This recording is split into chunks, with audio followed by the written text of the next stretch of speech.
hantu tu yang kita percaya tu ada tak sebenarnya? Saka tu ada tak?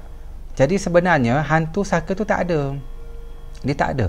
Dia adalah datang daripada pemikiran kita. Okey, contohnya saya bawa kereta waktu malam, pukul 12.30 malam. Saya bawa kereta waktu malam, gelap gulita, dan tiba-tiba saya rasa takut. Dan bila saya takut tu, saya buat dari kereta, dan tiba-tiba selalu di kawasan perkuburan. Jadi saya nampak kubur kan. Jadi satu malam kubur berasap. Nah, saya teringat pula cerita tu. Jadi saya takut. Jadi bila saya takut, tiba-tiba depan pintu cermin kereta saya ada hantu datang. Wah, hantu datang. Jadi hantu tu datang dari mana? Jadi hantu tu bukan datang daripada tanah perkuburan. Hantu tu bukan datang daripada gunung. Hantu tu bukan datang daripada pokok ara dan sebagainya. Bukan. Hantu tu datang daripada pemikiran saya sebab saya rasa takut. Jadi imej hantu yang datang tu adalah sama dengan imej hantu yang pernah saya tengok dalam TV. Itu dalam pemikiran. Sama dengan imej hantu yang pernah saya lihat gambar, kawan saya ceritakan, ataupun imej hantu yang pernah saya bayangkan yang dalam pemikiran saya. Maka dia keluar balik kerana datang simulasi yang menyebabkan saya takut. Jadi hantu ini adalah gambaran pemikiran kita. Sebab tu dalam kajian hantu di seluruh dunia, ada satu tokoh tu saya suka baca artikel. Dia mengkaji tentang hantu-hantu Nusantara ni. Okey, jadi hantu ni betul-betul berdasarkan budaya kita dan kita pegang. Sebab itu hantu Melayu, okey, saya tanya awak, apa hantu Melayu? Jadi hantu Melayu adalah Langsuyo, Pontianak, Toyol, Sundal Bolong, hantu tetek, hantu kom-kom. Jadi 90% hantu Nusantara ini adalah perempuan. Jadi kesian orang perempuan mati semua jadi hantu, ya. Hantu laki toyol je, ya, dengan hantu raya. Jadi maksudnya pemikiran orang Melayu lama ni, dia sangat banyak jenis hantu, dan hantu dia, muka dia sangat menakutkan dan sangat mengerikan. Berbeza dengan masyarakat barat. Masyarakat barat, hantu dia dua jenis saja. Langsung vampire.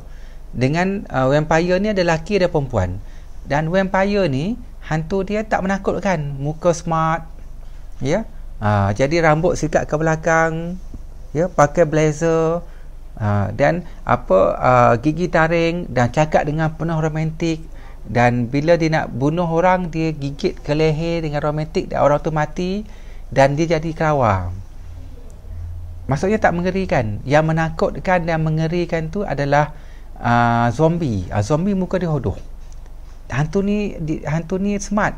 Tengok hantu Dracula perempuan tu, vampire perempuan tu kan. So buah dada besar, menonjol dia, body seksi, rambut ikal mayang, ya, muka dia licin, bibir dia besar. Jadi seksi. Jadi seronok tak jumpa hantu Mak Saleh? Sebab dia tak menakutkan. Berbanding dengan budaya Nusantara, Malaysia, Indonesia, Brunei ni, hantunya sangat menakutkan kerana pemikiran kita. Jadi maksudnya ialah hantu ini dia tidak ada ciri universal. Hantu ni tak ada ciri universal. Sama juga macam histeria. Histeria tak ada ciri universal. Histeria adalah masalah kaum, masalah belief, masalah kepercayaan yang disalahertikan menghasilkan histeria. Histeria tak ada pattern. Yang kena histeria orang Melayu. Orang Cina, Sing tak kena histeria. Dekat barat, dekat Eropah tak kena histeria. Maksudnya histeria ni bukan penyakit. Histeria ni tak ada pattern universal. Histeria ni adalah berkaitan dengan belief dan kepercayaan yang tertanam dalam nenek moyang dan ketakutan yang dibina dalam mistik. Berbeza dengan bipolar. Kejap sedih, kejap gembira, kejap sedih, kejap gembira. Jadi bipolar, depression, anxiety, PTSD ni orang Melayu kena bipolar. Orang Cina kena bipolar. Orang Eropah kena bipolar. Orang Jerman kena bipolar. Orang Mongolia kena bipolar. Orang Itali kena bipolar. Maksudnya bipolar ni ada pattern universal, international. Maka dia penyakit. Dia sama dalam dunia kefitrahan manusia. Tapi hantu ini berbeza mengikut bangsa, mengikut budaya. Jadi dia tak ada pattern, jadi dia adalah budaya. Dan histeria pula hanya berlaku pada orang Melayu, kan? Jadi dia bukan penyakit, dia adalah masalah belief. Dan masalah belief tu sangat teruk, ketakutan tu sangat teruk sampai dia telah merebak dalam pemikiran, perasaan dan setiap golongan masyarakat dan menghasilkan fisiologi dan menjerit terawang-awangnya. Bukan penyakit. Itu semua adalah daripada pemikiran. Dalam psikologi mudah saja, daripada tekanan dan masuk dalam subconscious mind yang tak boleh dikeluarkan, maka dia akan keluarkan melalui histeria. Okey, jelas Okey, jadi kita dah faham bahawa hantu ini adalah dalam pemikiran kita.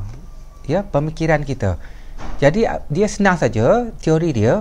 Apabila kita fikirkan sesuatu yang kita takut, hantu kita takut, maka takut itu akan menghasilkan energi ketakutan.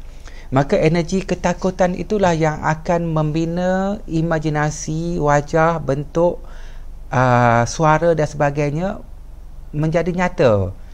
Jadi hantu itu adalah daripada energi takut yang menghasilkan ketakutan yang mencipta imej hantu. So kita cipta dalam diri kita. Okey, jadi sebenarnya apa itu hantu? Okey, apa itu hantu? Kan? Okey, jadi kita kena memahami konsep ni. Ya. Okey, contohnya ada satu bangunan. Ada satu bangunan. Okey.